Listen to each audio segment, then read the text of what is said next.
welcome back to my YouTube channel Lina Erliana. Nah, di sharing is caring kali ini kita sudah kehadiran dua alumni angkatan 12. Halo Kak Dimas, Kak Rido. Halo Ibu. Oke, ini boleh perkenalkan diri dulu. Siapa? Siapa adiknya? Ya. Mohon izin senior menyesuaikan izin memperkenalkan diri. Nama Taruna Muda Hasim Dimasani. Notar 20.03.035. Prodi Manajemen Transportasi Perkeretaapian. Kelas MTP 12. Kuala Pembibitan Kemenhub Pusat. Asal dari Kota Bekasi. Siap, terima kasih Kak. Mohon izin bimbingan dan arahannya Kak. Selamat pagi Kak, mohon izin senior menyesuaikan, izin perkenalkan diri. Nama Taruna Muda Rilda Famulia, nomor Taruna 20.03.072, Prodi D3 Manajemen Transportasi Perkeretaapian, asal Bekasi, Kuala Pembibitan Kementerian Perhubungan Pusat. Mohon bimbingan dan arahannya Kak. Siap, terima kasih. Oke, nah di sini telah hadir dua alumni kebanggaan kita nih angkatan 12. Ada Kak Dimas sama Kak Rido. Dan Kak Dimas sama Kak Rido nih FYI buat kalian angkatan 2019 yang setelah lulus 2019 kuliah di salah satu perguruan tinggi sebelum STPD, kemudian mendaftar di STPD tahun 2020 ya. Kemudian diterima. Nah, ini gimana nih perjalanannya? Mungkin kita mau tanya-tanya seputar itu nih Kak. Kak Dimas dan Kak Rido. Sebelum kalian mendaftar di STPD, kan tadi udah Ibu ceritain 2019 kalian lulus dan kalian melanjutkan di PTN atau di universitas lain gitu kan. Itu gimana Kak ceritanya? Setelah lulus nih, ceritain dulu setelah lulus apa aja yang kalian lakukan. Mungkin dari rekan kita. Oke, silakan. Saya izin menyampaikan, jadi setelah lulus saya sempat berkuliah 1 tahun, sekitar 1,5 tahun di Politeknik Negeri Jakarta, jurusan Teknik Elektro. Saya saat itu sudah sampai sekitar semester 3 dan waktu itu sempat karena corona, jadi saya kepikiran kayak daripada di rumah doang, lebih baik saya olahraga dan mempersiapkan diri untuk mencoba lagi tes kedinasan, karena sebelumnya saya pernah mencoba tes kedinasan di perguruan kedinasan yang lain dan memang belum rezeki dan rezekinya sudah. Oke, jadi sempat kuliah di PNJ nih kalau Kak Rido ya. Dan sebelumnya juga pas lulus, sebelum di PNJ juga ini ya, nyoba kedinasan lain tapi gagal. Terus di tahun 2020 alhamdulillahnya dengan persiapan yang selama corona gitu ya, jadi persiapannya lebih matang dong Pak? Lebih matang. Iya, nah akhirnya alhamdulillah dapat di STPD. Nah kalau Kak Dimas, apa nih setelah lulus ceritanya? Jadi di tahun 2019 itu saya mendaftar sekolah kedinasan dan mendaftar di salah satu universitas swasta yang diinginkan oleh direkomendasikan oleh orang tua, yaitu di Politeknik Manufaktur Astra, di jurusan teknik manufaktur ataupun bisa dibilang teknik industri. Nah setelah itu, karena kan kalau kedinasan itu seleksinya panjang dan membutuhkan waktu yang lama ya. Nah ketika saya sudah di tahap istilahnya udah di tahap terakhir itu bertabrakan di universitas yang sudah saya terima, yang di Polman Astra. Itu ada PKKMB yang mahasiswa baru. Nah jadi karena jalur tabrakan sama itu, ya sudah saya memutuskan untuk mengundurkan diri di sekolah kedinasan. Nah ketika saya melanjutkan kuliah itu, ya sudah saya mencoba lagi di tahun 2020 karena memang saya ingin sekolah kedinasan. Setelah saya mencoba, alhamdulillah rezekinya di STPD Bu. Oke, jadi keduanya punya kisah menarik. Sebelum sampai di STPD nih pernah mencicipi bangku kuliah di universitas lain gitu ya dulu ya. Nah kemudian mungkin bagaimana Kak prosesnya, mungkin bisa diceritakan perjalanan. Kan kalau kedinasan yang kita tahu itu prosedur seleksinya itu kan step by step, banyak ya, ada step tahap pertama, tahap kedua, sampai tahap terakhir atau berapa tahap lah, minimal 2 atau 3 tahap setiap kedinasan gitu ya. Nah bisa diceritain pengalaman Kak Rido sama Kak Dimas itu step by step, bisa lolos tahap 1, lolos selanjutnya, lolos terakhir sampai lolos dinyatakan sebagai taruna STPD, gimana Kak? kita mau dengar dulu, terserah dari Kak Dimas dulu atau Kak Ridho dulu. Ya, Kak Dimas dulu. Izin menyampaikan Bu. Jadi waktu ketika saya awal itu saya nego dulu Bu sama orang tua.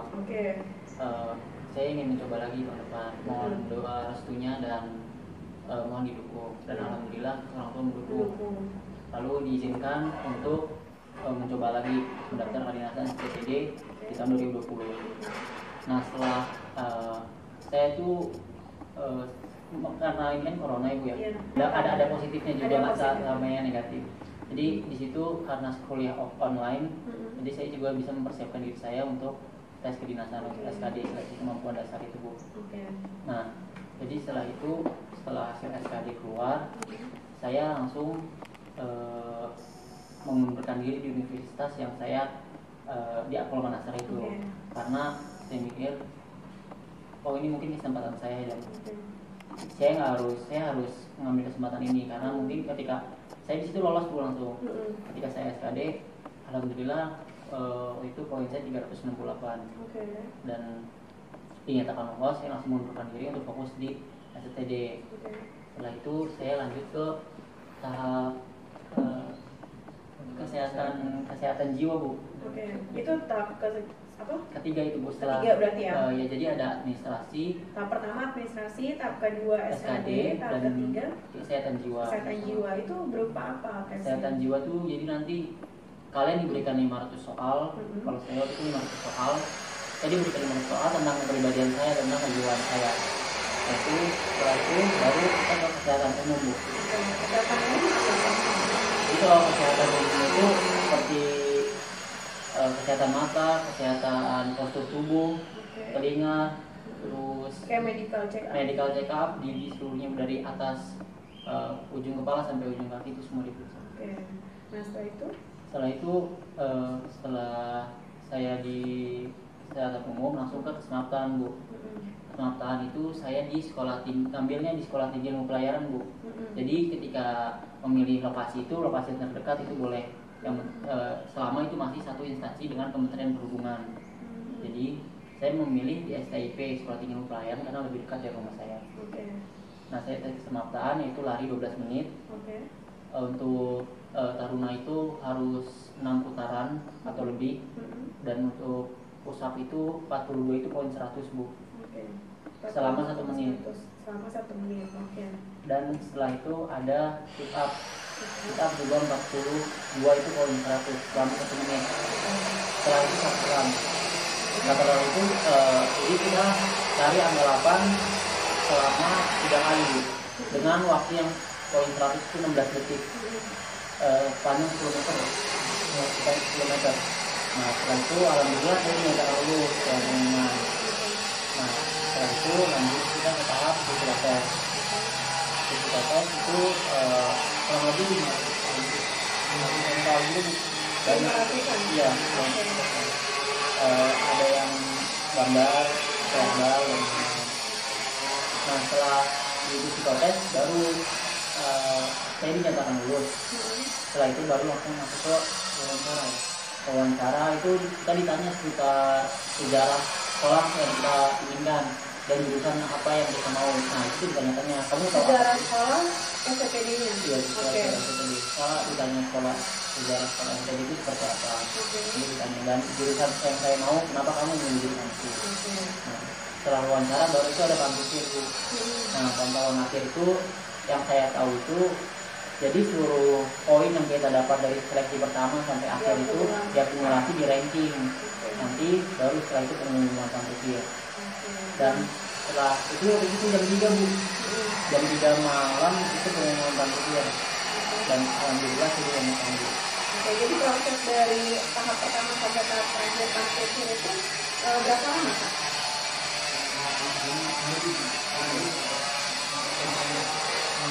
Dari Juli sampai September. Dari Juli, jadi awalnya September, berarti 3 bulan ya Kak ya? Kurang lebihnya 3 bulan proses step by step itu sampai dinyatakan lulus. Nah pengalaman menariknya apa Kak? Maksudnya persiapannya dari berapa tahap itu tadi? Yang paling susah sih mungkin di SKD sih yang paling jujur karena di SKD itu kita kan sistemnya sistem gugur. Nah jadi setelah kalian lulus passing grade ini nanti kalian nggak langsung lulus, nanti kalian harus di ranking sesuai dengan kuota yang memenuhi dari formasi sekolah kedinasan yang kalian inginkan. Misalnya STD 300, berarti nanti lebih dari itu Bu, yang dari SKD kan berkurang. Nah jadi setelah di ranking, kalau dinyatakan di atas ranking kita lulus, kalau di bawah itu kita langsung dinyatakan lulus. Jadi selain passing grade itu langsung ada lagi Bu di ranking lagi, tidak hanya passing grade saja. Jadi itu yang mungkin yang agak membuat ketar-ketir juga ya, iya. karena Jadi tipsnya itu mungkin harus waktu itu persiapan saya tuh saya malah nggak fokus ke kuliah yang sebelumnya. Jadi saya fokus untuk STD. Saya percaya kalau emang rezeki saya ya saya kejar gitu. Karena itu memang udah saya tuju dari kelas 11. Nah itu tadi pengalaman dari Kak Dimas ya. Kalau dari Kak Rido sendiri bagaimana persiapannya menghadapi proses seleksi yang step by step? Saya menyampaikan Bu, kurang lebih sama seperti rekan Dimas, karena memang posisi kita berdua lagi kuliah saat itu. Cuman karena memang ini menurut saya, ini bagi saya kuliah offline, kuliah online, jadi saya bisa mempersiapkan lebih buat tes STTD ini, walaupun memang agak susah membagi waktunya Bu, karena setelah saya kuliah di PNJ ini, setelah selesai saya langsung latihan soal SKD. Jadi saya waktu itu latihan SKD itu pakai buku, dan bukunya itu bukan buku tentang STTD, jadi ya bukan yang khusus si pencatat namanya, tapi khusus kedinasan yang lain, tapi tetap saya belajar karena mungkin soalnya mirip. Nah, memang agak susah bagi waktunya, tapi saya rasa saya jalanin aja, saya nikmatin, karena mungkin aja ini emang jalan yang dikasih Tuhan buat saya Bu. Dan alhamdulillah saat itu juga saya lulus SKD dengan skor 391 dari skor total 500. Dan setelah dinyatakan lulus SKD itu saya langsung percaya diri saya meningkat Bu, karena saya rasa saya akan bisa lolos ke tahap selanjutnya. Nah setelah itu langsung saya persiapkan, karena saya sebelumnya tidak pernah medical check up, jadi saya langsung medical check up apa saja yang kurang dari tubuh saya, dan ternyata kurang saya di gigi mungkin Bu, mungkin ada kayak kotoran atau bolong. Nah itu langsung saya perbaiki semuanya untuk kesiapan nanti di tes kesehatan agar tidak jadi hambatan lagi Bu. Nah, alhamdulillah pas tes kesehatan itu 2 hari, yang pertama kesehatan umum yang tadi fisik dari atas sampai bawah, dan selanjutnya kesehatan jiwa, bagaimana kejiwaan kita, kesehatan mental kita di tes. Alhamdulillah saya lolos 2 tes itu. Selanjutnya Samarta, dan Samarta mungkin Samarta ini yang juga menjadi hambatan bagi para calon taruna yang ingin masuk ke STTD, karena bagaimana fisik itu tidak bisa dilatih secara instan. Jadi kita harus saya aja proses itu hampir kurang lebih 5 bulan sebelum persiapan tes pencatat ini. Itu mulai dari lari, mulai dari latihan push up, sit up, dan yang lainnya, itu prosesnya panjang sampai akhirnya saya bisa melewati semua passing grade atau batas yang ditentukan pada saat kesamartaan ini Bu. Dan alhamdulillah saya lulus. Kemudian pada saat tes psikotes pun saya juga tidak belajar hanya dari satu sumber saja Bu. Bahkan saya juga sempat belajar dari psikotes soal dari tes kepolisian, dan hampir mirip, hampir sama, dan alhamdulillahnya saya juga lolos di psikotes. Dan untuk wawancara lebih ke seberapa yakin sih kita memilih kampus yang kita inginkan ini dan jurusannya seberapa pengen. Dan saat wawancara itu informasi aja, jadi kita bisa memilih apakah mau bahasa Indonesia atau bahasa Inggris Bu. Saat wawancara menggunakan bahasa apa saat ingin wawancara. Sebenarnya menurut saya pribadi chance lebih besar itu pada saat kita menggunakan bahasa Inggris dengan pronunciation yang jauh lebih bagus, itu bisa menambah nilai pada saat nanti pantukhir untuk lolos. Tapi waktu itu memang saya kurang persiapan diri untuk bahasa Inggris, jadi saya menggunakan bahasa Indonesia tapi tetap lancar dan alhamdulillah lolos. Dan saat itu juga pada saat pengumuman kelolosan pun saya tidak tahu Bu, saya dikasih tahu rekan Dimas di chat kayak, nih kita lulus berdua satu jurusan dan tinggal gimana nanti menjalani ke depannya. Oh gitu.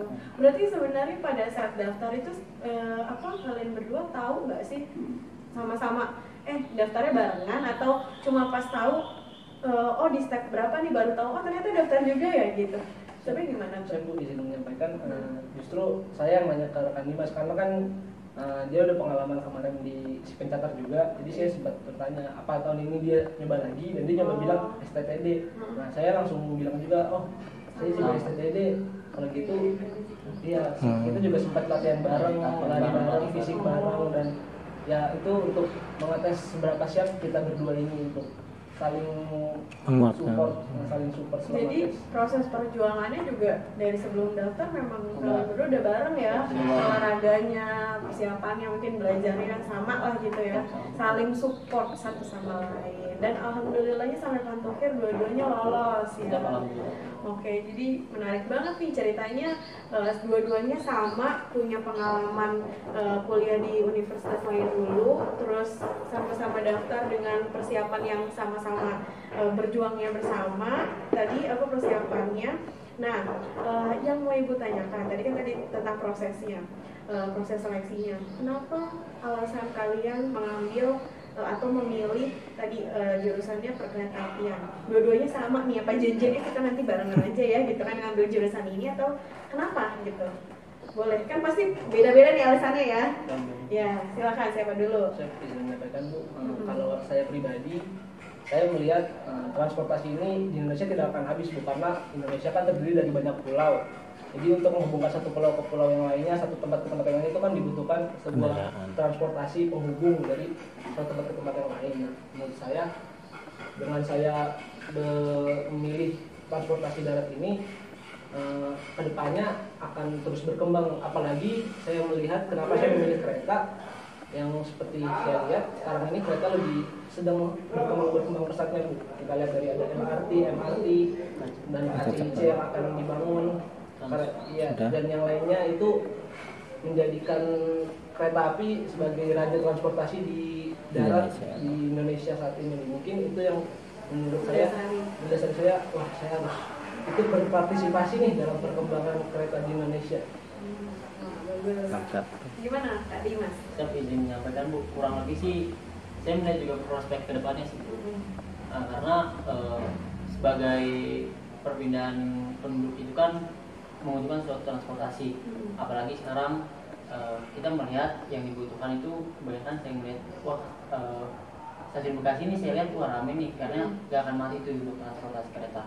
Nah apalagi di daerah-daerah lain juga pasti juga banyak yang menggunakan kereta api. Jadi justru mengapa saya mengambil kereta api? Jadi prospek peluangnya itu lebih besar Bu saya lihat di darat. Nah jadi itu saya memilih kereta api untuk saya juga ingin berperan nih di kemajuan moda transportasi di Indonesia. Saya harus ikut andil di dalamnya. Nah, dan kebetulan juga ketika saya tanya rekan Dido waktu itu, ingin apa gitu, mau jurusan apa? Nah, katanya sama Bu kereta juga. Ya udah kita Bismillah bisa. Bismillah bareng ya berdua. Oke. Dan alhamdulillah kita jalanin. Oke. Nah, alhamdulillahnya dua-duanya dapat berjuang bersama. Bagaimana setelah dijalani gitu kan, karena udah jadi taruna nih kurang lebihnya berapa tahun? Kurang lebih 1 tahun lah ya, 1 tahun kurang gitu kan. Apa yang kalian dapatkan atau ilmu apa yang sudah kalian serap setelah menjadi taruna di sana, khususnya dengan prodi perkeretaapian itu sendiri? Tadi kan harapannya begini Bu, begini ya. Apa yang setelah sudah memasuki dunia yang sesungguhnya, apa yang kalian dapatkan?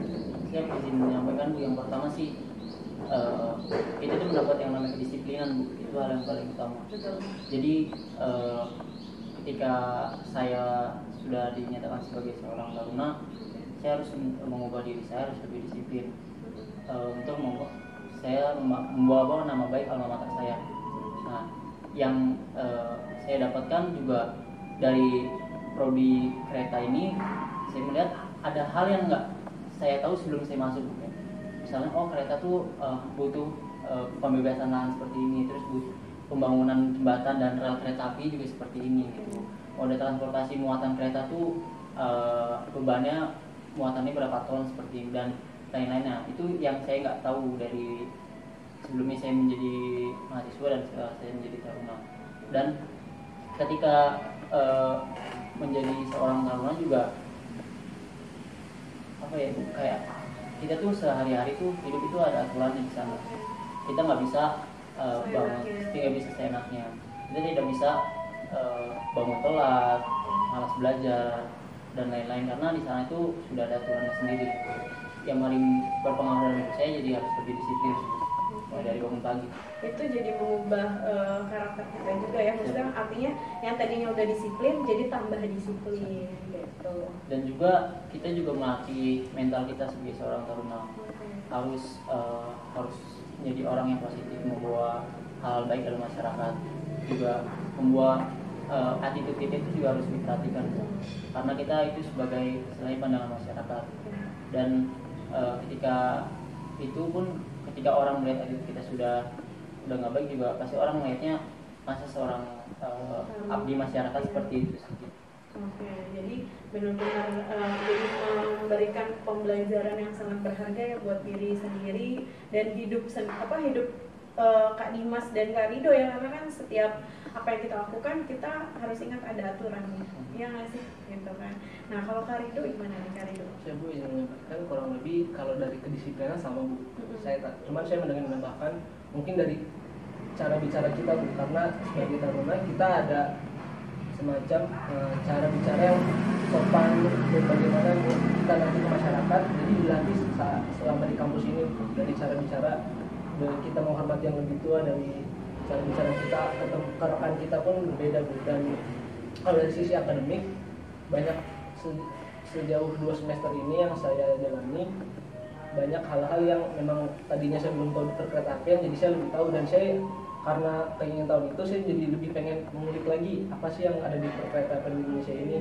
Dan mungkin salah satunya yang saya dapatkan dan saya teman-teman rekan-rekan saya dapatkan itu pengertian, contohnya itu kayak pengertian gerbong dan kereta. Jadi gerbong itu sebenarnya untuk mengangkut barang, kereta itu untuk mengangkut manusia. Padahal yang di masyarakat sekarang pikirkan itu gerbong itu yang mengangkut gerbong manusia. Kereta gitu kan kalau oh gitu, ibu baru tahu juga nih.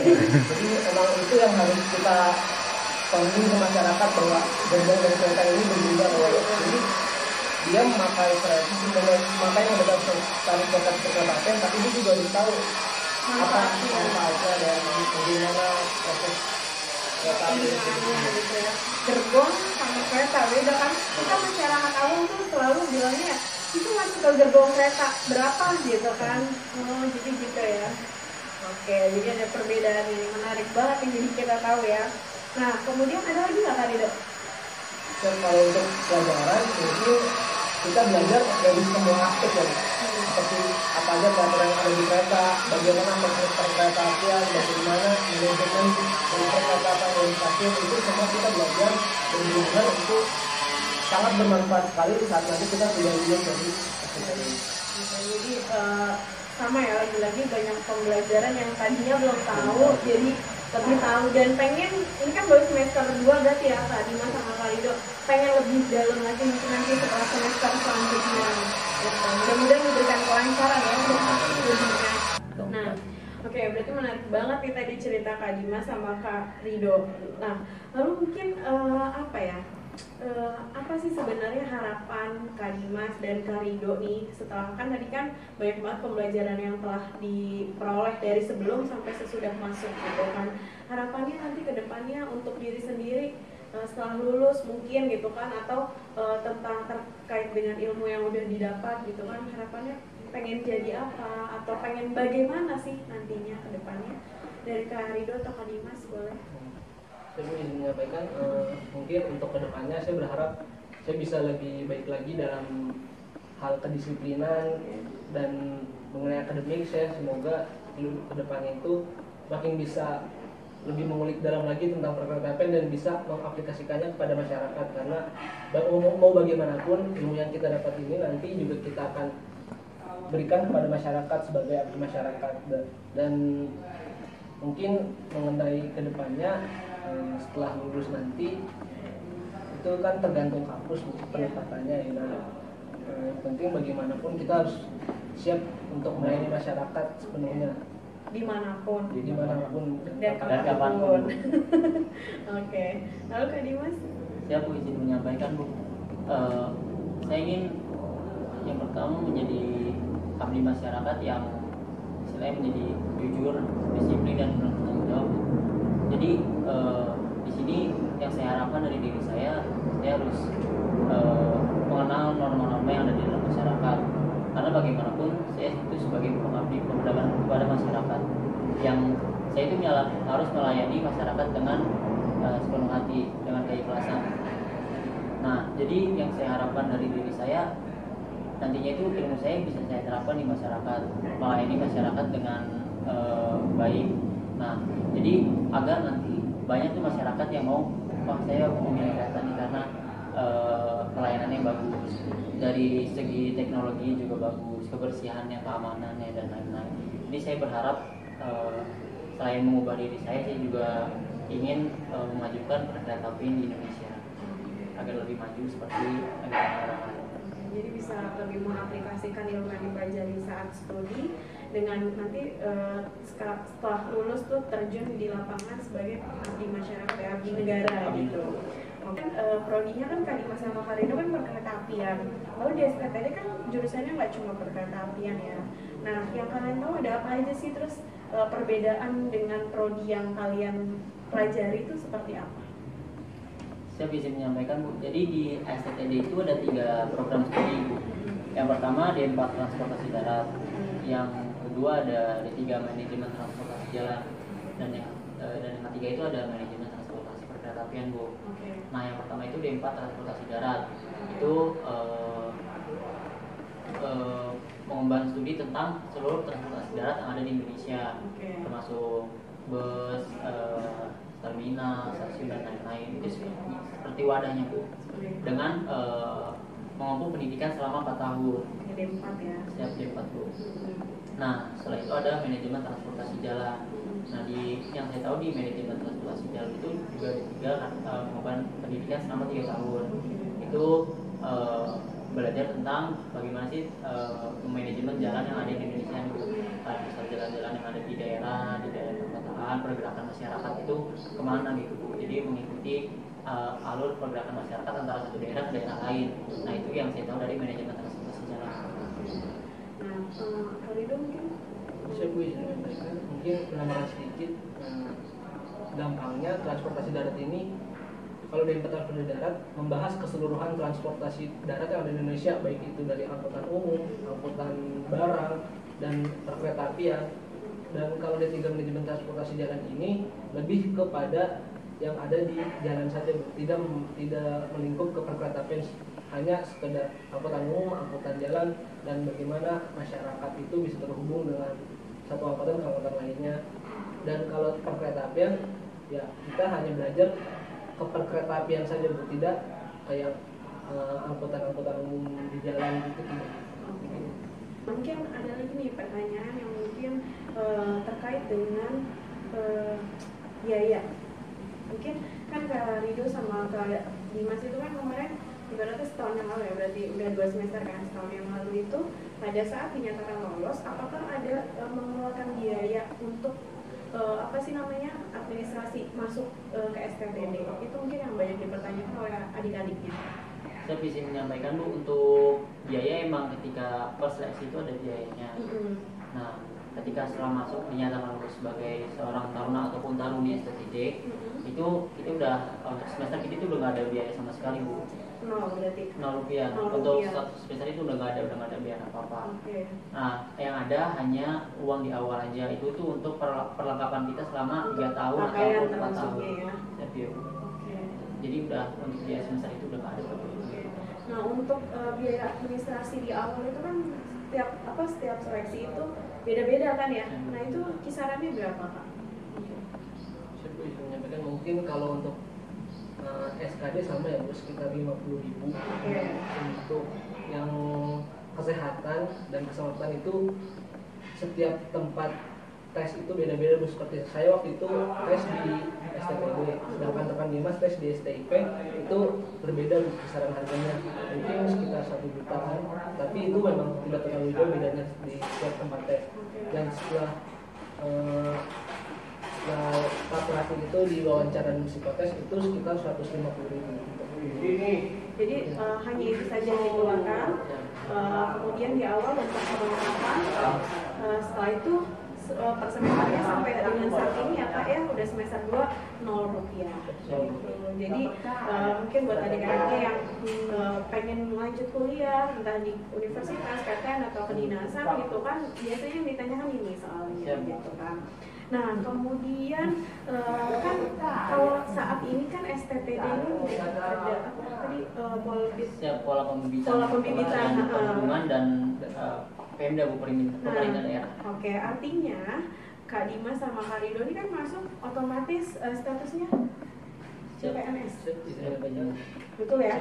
Ya. Nah ini juga yang banyak dipertanyakan Bu, kan nggak semua kedinasan itu masuk CPNS kan? Nah STTD ini termasuk dalam pola pembibitan pusat dan daerah. Jadi masuk langsung CPNS di Kementerian Perhubungan, berarti ya di bawah instansinya ya. Oke. Berarti ini udah banyak banget nih yang mungkin bisa adik-adiknya mengambil pelajaran atau inspirasi dari Kak Dimas sama Kak Rido, perjuangannya seperti apa yang dipelajari sebelum dan sesudahnya, kemudian terkait dengan administrasi biaya dan lain-lainnya juga kalian udah dengar sendiri nih dari Kak Dimas sama Kak Rido. Kemudian apa sih mungkin dari Kak Dimas sama Kak Rido tips dan pesan buat adik-adiknya yang pengen masuk ke STTD? Boleh, dua-duanya gantian dulu. Saya Bu izin menyampaikan Bu. Jadi untuk karena sekolah kedinasan itu berbeda dengan universitas. Jadi kan gitu kayak asrama tuh Bu. Nah, untuk yang pertama sih jangan paksaan dari pihak manapun Bu. Betul. Karena kalau itu paksaan dari pihak, ada satu paksaan dari satu pihak itu pasti istilahnya dengan segala aturan yang ada Bu. Kita tidak bisa bebas seperti di universitas biasa. Jadi yang pertama itu jangan ada tekanan dari pihak manapun, harus kemauan dari diri sendiri. Jadi masuk itu jangan dipaksa atau ditekan harus masuk ini, tapi harus kemauan sendiri. Karena nanti di dalamnya itu proses perjuangannya itu berat, nggak semudah seperti di universitas gitu ya Kak ya? Kurang lebih seperti itu. Oke. Nah setelah itu harus belajar Bu di awal itu yang tadi SKD. Banyak website yang menyediakan soal SKD, soal CPNS seperti itu, banyak di Google dan lain-lain. Nah untuk persiapan di setelahnya itu sebenarnya semua tahap itu resikonya juga deg-degan jadi kayak apalagi di kesehatan fisik tuh, ketika kalian sebelum masuk di kesehatan fisik itu kalian harus medical check up dulu sebelumnya. Jadi apa nih yang kurang dari diri kita. Jadi tahu ketika kita udah tahu baru diperbaiki, entah ada kurang gigi di varises dan lain-lain. Nah setelah itu baru tuh latihan fisik yang tadi disampaikan sama Kak itu nggak bisa kita secara instan langsung kayak mungkin gua aja lah nanti sebulan setelah SKD latihan fisik gitu, nggak bisa. Jadi ketika di sana sekarang untuk mempersiapkan itu mungkin saya sendiri itu mempersiapkan 1 tahun sebelum tes Bu. Oke, 1 tahun ya. Tapi kalau Kak Rido 5 bulan. Saya 1 tahun sebelum tes itu juga istilahnya belum instan, bukan belum terjadwal karena ada kuliah. Nah setelah pandemi itu baru saya instan. Nah setelah itu karena di situ saingan kita juga banyak Bu, dan mereka juga mempersiapkan diri mereka dengan sangat baik pada saat seleksi kesempatan fisik. Kalau yang larinya ada yang 7, ada yang 8 dan lain-lain. Nah itu tuh nggak bisa kalian bentuk dalam semalam lah istilahnya. Jadi harus instan ya. Iya, jadi harus terlatih lah istilahnya. Karena kan orang bisa karena terbiasa Bu. Betul. Nah setelah itu pun ketika yang tadi tips saya setelah wawancara itu yang paling ditanya juga kepercayaan diri kalian itu seperti apa sih ketika kalian ingin di sekolah itu di STTD. Nah ketika kalian bisa meyakinkan wawancara bahwa kalian layak untuk diterima, maka kalian akan diterima. Jadi 3 ya tips dari Kak Dimas. Yang pertama itu tadi belajar latihan fisik, kemudian harus mengenal diri sendiri sehingga kepercayaan dirinya muncul ketika diwawancarai dan yakin gitu, maksudnya yakin bahwa saya ini layak jadi taruna, diterima di STPD gitu ya Kak Dimas ya. Oke, lalu Kak Rido gimana? Bisa menyampaikan mungkin yang paling pertama, yang paling penting itu menurut saya Bu, kalau udah saya punya kemauan untuk bisa ikut di tes STT ini, yang pertama yang udah pasti kita minta restu kepada orang tua kita, karena mau gimana pun doa beliau mereka berdua itu benar-benar bermanfaat buat kita nanti selama kita proses tes dari awal sampai akhir. Dan jika memang dari orang tua sudah merestui kita untuk masuk ke situ, kita sudah tanpa pikir panjang langsung totalitas aja Bu, dari awal sampai akhir kita keluarin semua hasil latihan kita dari awal sampai akhir secara maksimal, dan benar-benar kita fokus ke hal itu dan jangan pernah menyerah atau kurang percaya diri sama diri sendiri, karena menurut saya sendiri kalau rezeki itu kalau emang kita usaha dan rezeki mau gimana pun kita jalanin pasti tetap aja bakal kita yang dapat, nggak bisa pindah tangan. Oke, rezeki itu tidak akan pernah tertukar. Gitu ya Kak ya. Ada lagi mungkin dari Kak Rido, Kak Dimas? Siap, bisa dilanjutkan. Mungkin jangan satu lagi Bu, jangan memikirkan kedepannya kayak kita nanti jadi PNS atau apa, tapi ada perjalanan panjang kita hadapi untuk menjadi sekarang ini. Bukan kita memang kita memikirkan nanti kedepannya kita jadi PNS, cuman usaha kedepannya itu benar-benar memang harus diperjuangkan semaksimal. Jadi jangan terlalu berekspektasi tinggi dulu. Intinya ketika kita mau mendapatkan sesuatu, kita harus ingat dulu nih perjuangannya. Yang harus kita lewati itu prosesnya panjang. Jadi mungkin memang enak ya anak zaman sekarang kan, kalau mau masuk kedinasan yang diharapkan adalah ya lulus kedinasan, jaminan pekerjaan, jadi CPNS, gaji dan tunjangan dan lain-lain gitu. Itu jangan sampai di sana dulu deh. Intinya proses perjuangannya dulu nih, seperti Kak Dimas sama Kak Rido yang sampai di titik sekarang aja mereka nggak mudah gitu. Persiapannya Kak Dimas 1 tahun untuk latihan fisiknya, Kak Rido 5 bulan untuk persiapan fisiknya, itu dari jauh-jauh hari gitu. Jadi prosesnya yang perlu kalian lewati, jangan melulu berorientasi pada hasilnya nanti, karena hasil itu didapat setelah kita melewati proses gitu ya Kak Dimas ya, Kak Rido ya ampun, ini menarik banget nih sharing kita hari ini. Mungkin cukup ya untuk hari ini ya Kak Rido, Kak Dimas, terima kasih sudah hadir, terima kasih sudah menyempatkan waktunya. Nah, untuk sharing spesial edisi kedinasan STPD dengan Kak Dimas dan Kak Rido, kita sudahi dulu. Kalau gitu, assalamualaikum warahmatullahi wabarakatuh. See you next video.